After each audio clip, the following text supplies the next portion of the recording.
Inaasahan na ng Department of the Interior and Local Government o DILG na pwedeng magdulot muli ng mga pagbaha at landslide ang bagyong Nika. Dahil dito, inalerto na ng ahensya ang nasa 2,500 na mga barangays na posibleng daanan ng bagyo. Ayon kay DILG Secretary John Vic Remulla, kasama rito ang mga lugar sa Region 1, Region 2 at Cordillera Administrative Region. Inatasan ang mga ito na ihanda ang kanilang mga kagamitan sa mga rescue operations.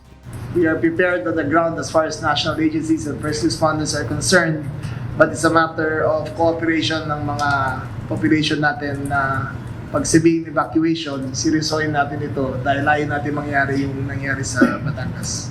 Ang mandato ngayon ng DILG sa mga LGU, sikaping mailikas ang mga nasasakupan nito. Pipilitin umano nilang kumbinsihin ang ibang mga individual na ayaw talagang lisanin ang kanilang mga bahay kapag dumating na ang bagyo. Gagawin namin ang lahat para kumbinsihin sila na umalis doon. Ang mandatory evacuation, ibig sabihin ay dapat lahat. Pero maintindihan namin kung gusto nila maiwan.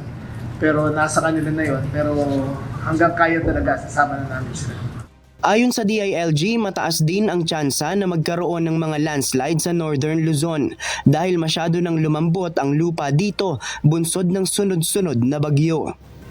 Ang possibilities of landslides is very high at imminent. Kaya ang evacuation orders namin ay talagang hindi kami nagkukulang sa paalala na evacuate ay 2,500 barangays.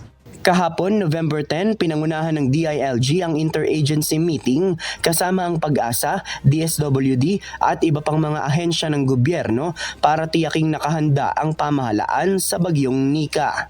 JP Nunez, UNTV, News and Rescue. Diyos ang aming sandigan, serbisyo publiko ang aming pinahahalagahan.